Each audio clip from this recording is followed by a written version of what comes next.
The year is 2026, and the global shipping industry is facing a quiet but massive revolution. For over a century, the Suez Canal was the undisputed artery of global trade, connecting the East and the West.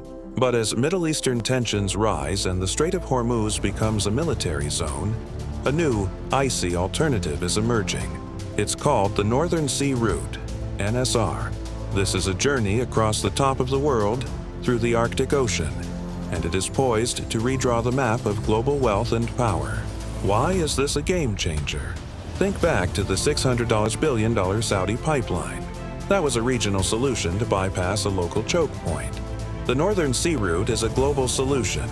A ship traveling from Shanghai to Rotterdam via the Suez Canal covers about 10,000 nautical miles. By taking the Arctic route, that distance is slashed to 6,000 miles. That's a 40% reduction in distance, saving millions in fuel and weeks of travel time. In the world of logistics, time isn't just money, it is power. But geography isn't the only factor. The Arctic is melting at an unprecedented rate, and what was once a frozen barrier is now becoming a navigable highway. Russia, which controls most of this coastline, is investing billions in a fleet of massive, nuclear-powered icebreakers. Their goal is simple: to make the Northern Sea Route a year-round, reliable alternative to the Suez. By 2026, we are seeing the first regular commercial convoys making this journey, escorted by Russian steel and monitored by Chinese satellites. This leads us to the strategic alignment. Just as China has moved aggressively in the South China Sea to secure its trade routes, it is now looking north. This is the Polar Silk Road. For Beijing, the Arctic route is the ultimate insurance policy. It bypasses the Malacca Strait, a choke point currently monitored by the U.S. Navy. If the South China Sea ever becomes a total no-go zone, the Arctic provides China with a direct, uninterrupted link to European markets and Russian energy.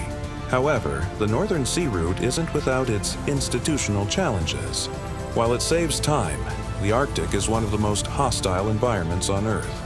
Insurance costs are high, and the specialized ice-class ships required for the journey are expensive to build. Furthermore, the West is watching this development with extreme caution. The Arctic is no longer a wilderness.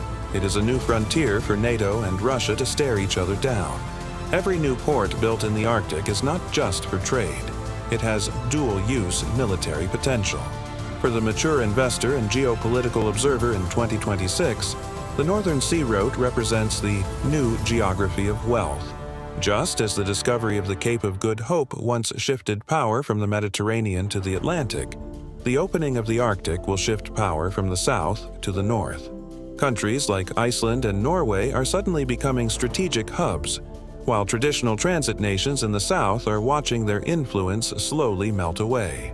But there is a silent risk: environmental instability.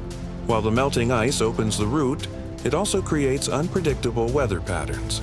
A single major oil spill in the pristine Arctic would be an ecological and economic catastrophe that the current global infrastructure is not yet equipped to handle. The Arctic is a high-reward but extremely high-risk gamble. The story of the Northern Sea Route is the ultimate bypass. It is a $1 trillion shortcut that proves geography is not static. It is constantly being reshaped by climate, technology, and the relentless pursuit of profit. In 2026, the top of the world is no longer empty. It is the new center of the global chess game. Stay informed, stay ahead.